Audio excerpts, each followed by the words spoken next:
Thank you. My name is Sharon. I'm one of the directors at Pearl Catches, and I'm here this afternoon to have a chat with you about one of my personal hobby horses.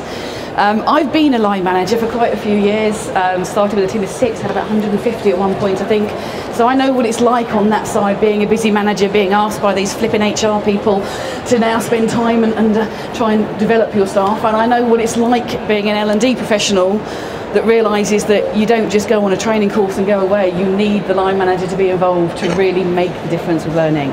So this is something that I'm truly passionate about, and it's really lovely to see so many people, because obviously I'm guessing it's something that you're passionate about as well, which is really good. So we're going to have a little bit of an interactive session. I'm going to be asking you some questions, and I have managed to round up 4 disengaged managers.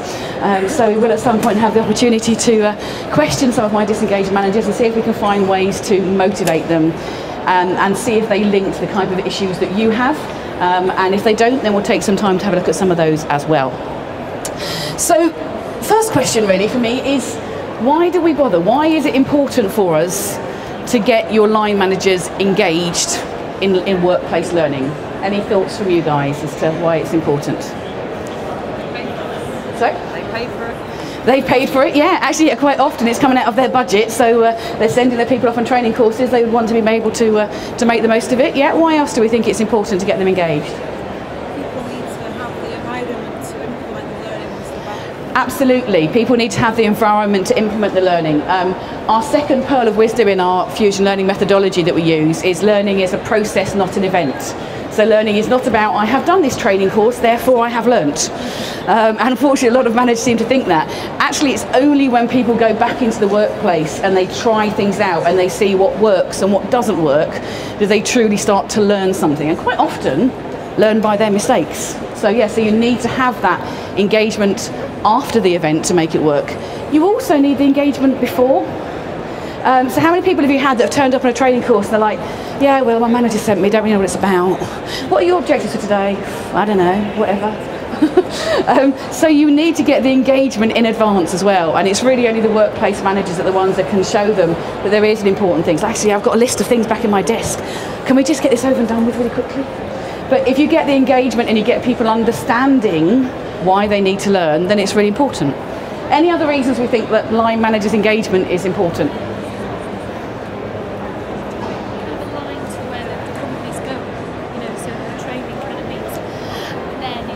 Absolutely. So yes, so it's kind of the managers knowing where the organisation is going. So can we actually start to design training that meets the needs? So actually our first goal there is start with the end in mind. How many of you have been told, okay, actually we need to have a time management course? Why? Why do we need to do this?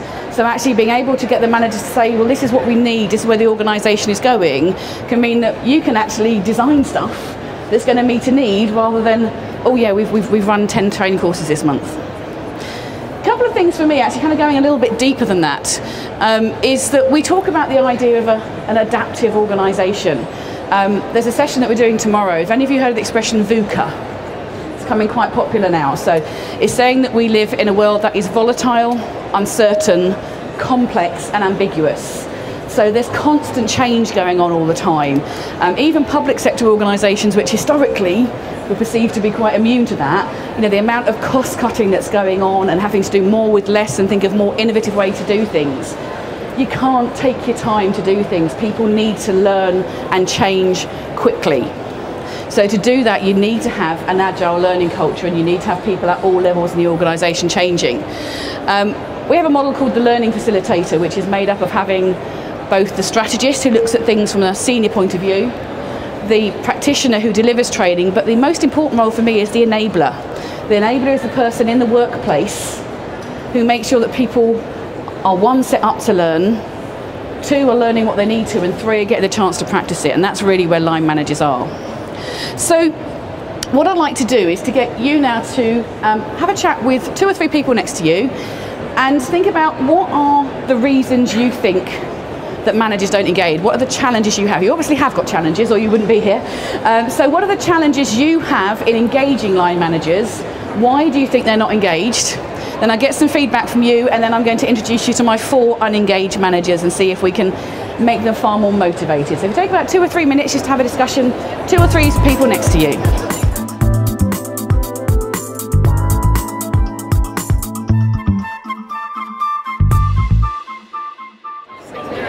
Okay.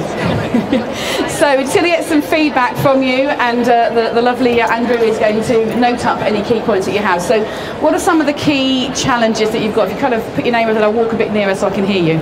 So what are some of the key challenges you've come up with? So yeah, so over here. They get bogged down in the day job. Yeah, they get bogged down in the day job. They're just too busy. So much pressure being put on them to achieve their targets that they don't even get a chance to think about that. It's all short-term stuff. Yeah, okay. Yeah. Resource problems. Resource problems, so what, they've not got enough staff, so again it ends up with them being busy. They're trying to sort out what's happening there. Yeah, okay, yeah. They say it, so if it's not broken, don't fix it. Okay, if it's not broken, don't fix it. My team's all right. They're doing all right. They're doing a good job. Why do I need to bother about doing anything else with them? Yeah. They can't see the return on investment. Yeah, they can't see the return on investment. So for them, it's like, well, actually, I'm releasing these people to do all these things. It's using up time. What benefits do we get from it? I don't understand what's the benefit going to be from it. Yeah. They feel a little bit threatened that their sales team might have more skills than they do. Oh, they feel a little bit threatened. That's an interesting one. Yeah. So they don't want to develop their staff in case they get better than they are. That's a bit like the delegating. You have the same issue with that one as well, don't you? Yeah. It's just a tick in the box exercise. Tick in the box. Well, I know I've got to do some training, so I'll send him off on a course, and that's it. I've done it. I can move on to the stuff that my job's really about. Yeah. Okay. Anything else? They'll worry about this. If you train people, they'll leave. Yeah, if you train people, they'll leave. It's one of the big problems with talent management, is it? That actually, if people get too good, and we don't have so many hierarchical structures, there's not opportunities for them. So if we train them too much, they're going to go somewhere else. Yeah. Okay. Any other reasons? They don't understand the learning cycle. So Yeah, they don't actually understand the learning cycle. They don't sort of understand, one, how people learn, and two, how they fit into things. Okay, and you're saying it back there, sir. Sorry, keep putting your hand up and I keep ignoring you. A lot of our managers have just picked the skills up on the job, and so they think other people should do the same. Exactly. So a lot of the managers have picked up their skills on the job. This is one of my real bugbears. How many of you, I think I've asked this question earlier on, so apologies for those on the same session, but how many of you have, as managers, have actually had any training to be line managers, or did you just kind of get the job and all of a sudden? So, okay, a few, but as you can see, it's far less of you than the majority. So there is this kind of idea that suddenly I become a line manager and it's like a magic wand. I'm endowed with all these additional skills. And it just doesn't work that way. So, yeah, they don't understand. They've never kind of had that training themselves. So what I'm going to do now is we're going to do a little bit of a, thank you, Andrew. A little bit of a game show-ish. So some of you may have heard of Blind Date. We're doing blind engagement. So I'm going to introduce you to 4 disengaged line managers. So they're all disengaged with the workplace training. And then we'll find out what they are. And then we're going to get you guys, first of all, to see if we can come up ways to motivate some of those to engage them more, and then I'll give you some of the top tips that I've come up. So if you'd like to come on down, guys, I know that's a different game show, but hey, I'm in game show mode. Take your seats. Okay. So it's a bit cosy though, isn't it? So it really is blind date in more ways than one. Sorry, I didn't quite associate seat sizes to bottom size. Okay, so contestant number 1. Hello, contestant number 1. Yeah, what's your name and why are you not engaged in workplace learning? My name's Stephen. Stephen, okay. Been here many years. I'm just too busy to get involved. I've got pressure. I've got to get results. I've got to get things done. I can't let people go away. Life is busy. I'm under pressure. Okay, so pretty much as you guys said, poor old Stephen is too busy, he's not got the time to get involved and let people go off on training. And contestant number 2, what's your name and why aren't you engaged in workplace learning? Well, my name's Derek. I just can't be bothered. I don't really want to be here, and they want me to do training as well. I just can't be bothered. So poor old Derek's a bit demotivated, too much change going on. He's actually lost his own purpose in life, so why would he possibly be wanting to think about helping other people in it? Oh dear. Okay, and contestant number 3, what's your name and why are you disengaged? Yeah, my name's Fiona, and I mean, it just, how on earth can I make a difference? I haven't been given any training on what I'm meant to be doing, and you're just kind of thrown into the deep end, and management keeps throwing around the word coaching. I don't even know what that means, so why bother? So yeah, so poor old Fiona is, she doesn't know what she's doing. So she thinks, okay, maybe it's a good idea, but how do I coach? How do I do that? I've never had any training. And last but not least, a very happy looking contestant number 4. What's your name and why are you not engaged? Yeah, my name's Stacey, and I set objectives for my staff and all that, but I don't see why I have to do the development and all that. That's for like, isn't it? It's for L&D people, and that's probably you lot, and HRE people. I don't have time for that, do I? But you do set your objectives. So you set the learning objectives and what you send them off on a training course. So I've done my bit, that's it. I've got an objective, I sent them on a course, and we'll let those clever L&D people, of which there's obviously loads of you, to look at that. So I think from what you were saying, that sounds pretty familiar with some of the kind of issues that you guys have come across. So what we're going to do, I could just stand up here to start with and say, right, you need to do this, this, this and this, and I will do in a few minutes.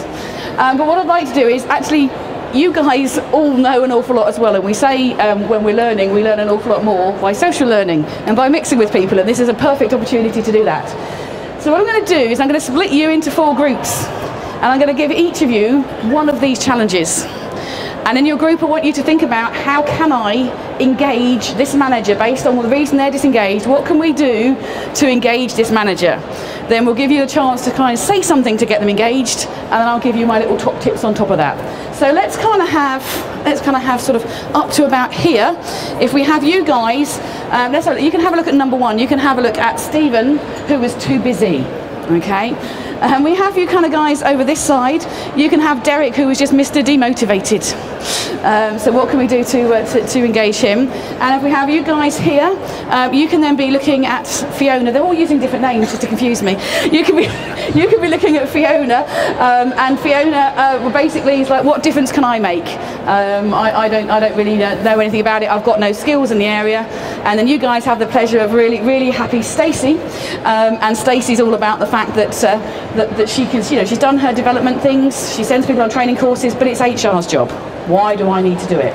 Okay, so I'm going to give you 5 minutes to have a little discussion. Think about what are some things that you can do, what are some ideas. So if you want to kind of grab the right, if you want to stand up, that's fine, and do it. If we think there's a few too many in that group, and this group's a smaller group, if you want to join this one over here in the discussion, or you can have your own discussions, and then we'll come back and we'll hear from you, and then I'll give you some tips as well.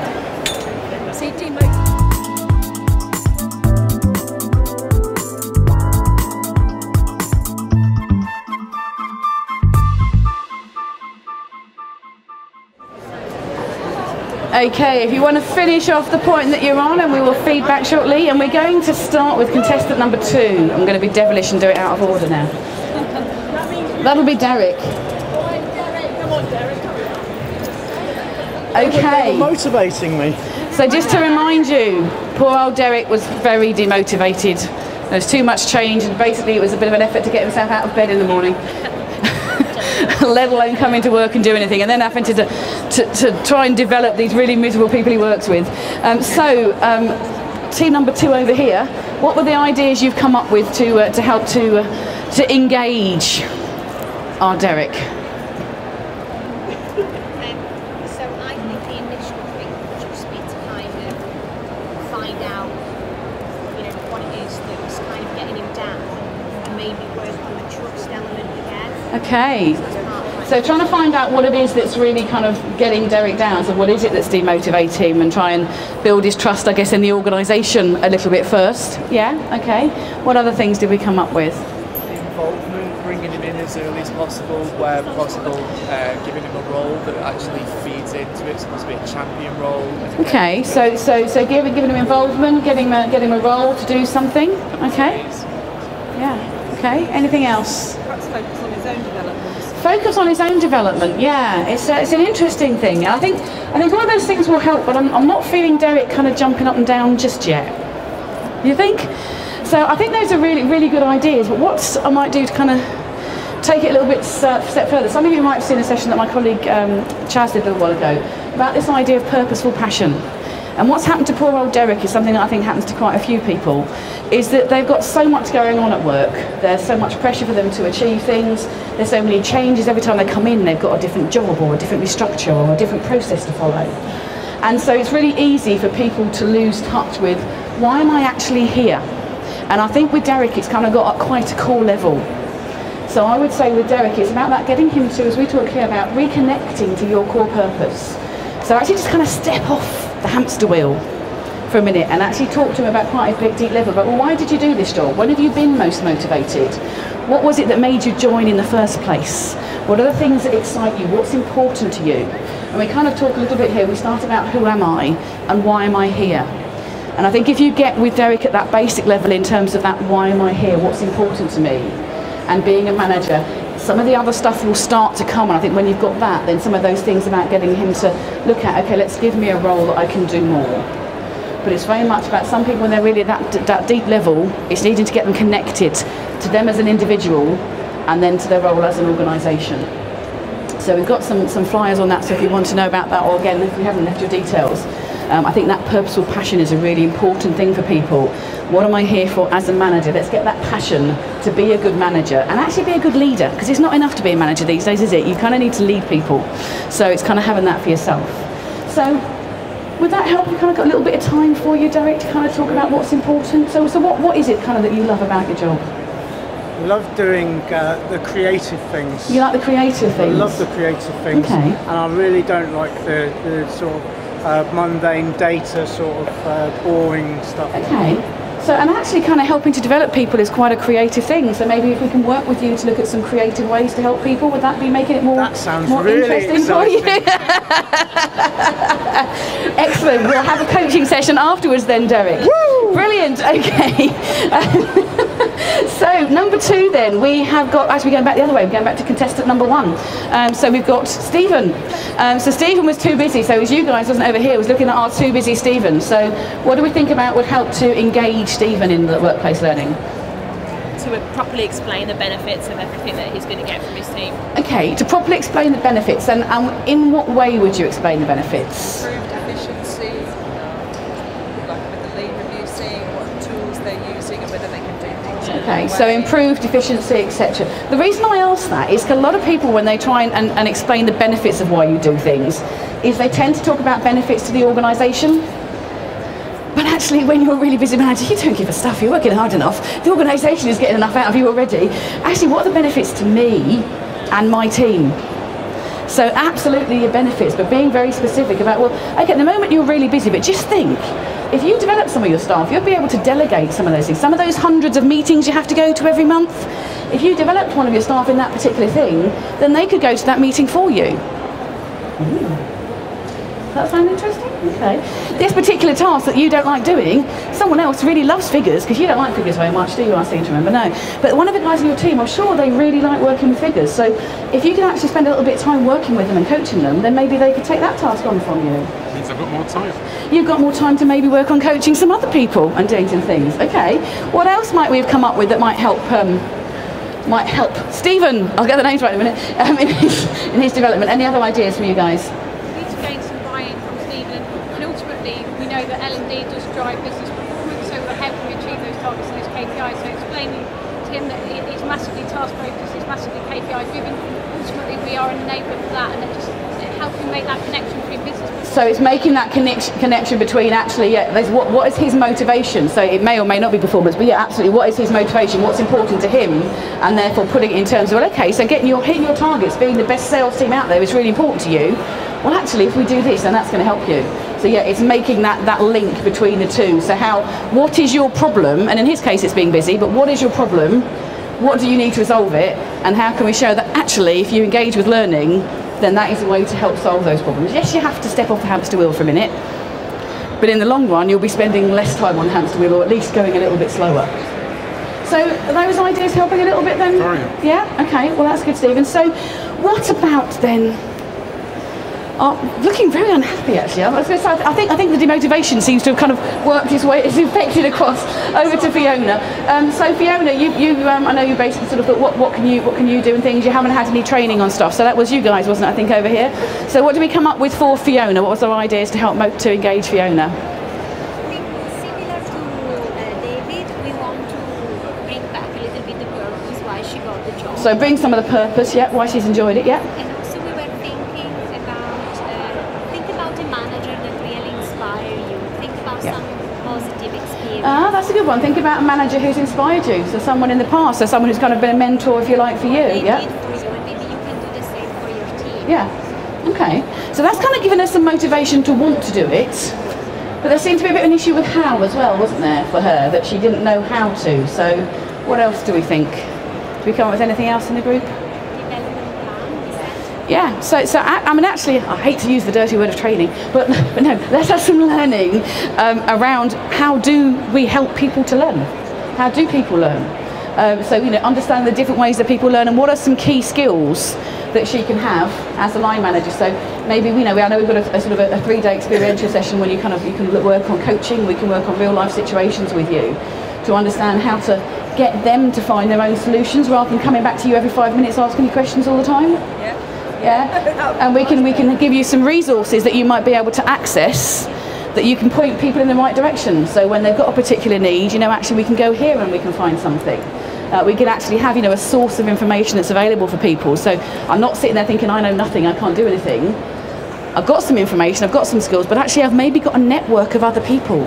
So maybe we can link her with some other line managers that have got the same problems and do some of that social learning we all struggle to fit into our 70-20-10. Some of that social learning that we're actually learning from each other, action learning sets for example, or online collaborations that we can have with other people. So she can be learning from other people. Would that be of interest to you, Fiona? Yeah, I'd certainly say feel a bit more sort of empowered. Yeah? Yeah. Okay. Yeah. And what about Stacey? We've got 3 down, 1 to go. Come on, it's the pressure's all on you guys now. So what have we come up with for our Stacey, who is basically, it's L&D's job. I'll set my objectives and then it's over to you guys. What do we come up with in our small but perfectly formed group over here? What was important? Yeah. Okay. So again, coming back to what's important to her in terms of doing things, yeah. And did we get an answer about what's important to you? 5 o'clock.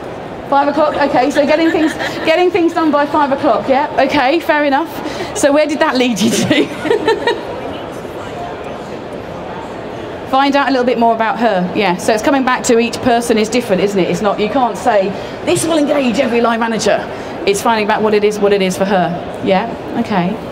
And I think the other thing for Stacey is in terms of that acknowledging what the role is that she plays. It's a little thing I've put up here, if I go back one actually.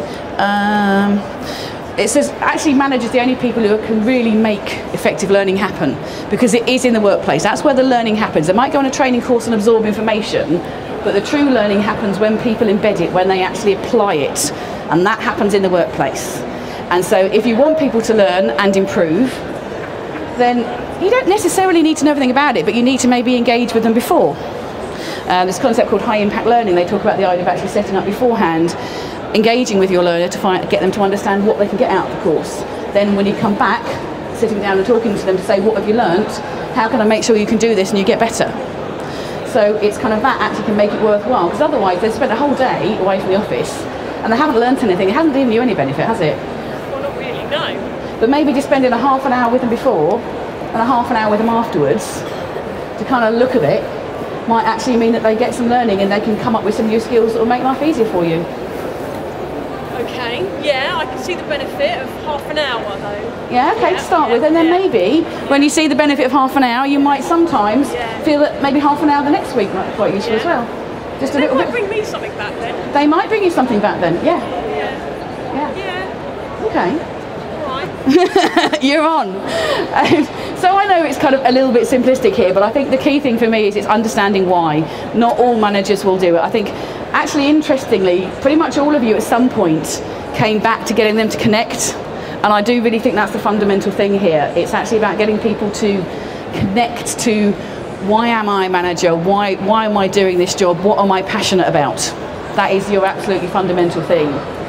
Then it's about getting them to recognise the benefits to them, not necessarily to the business, but to them, of if I get people to go on this training stuff, if I support them in the workplace, how will that help me to do my job and get less hassle from my boss and possibly not work quite sort of, you know, maybe work 63 hours rather than 70.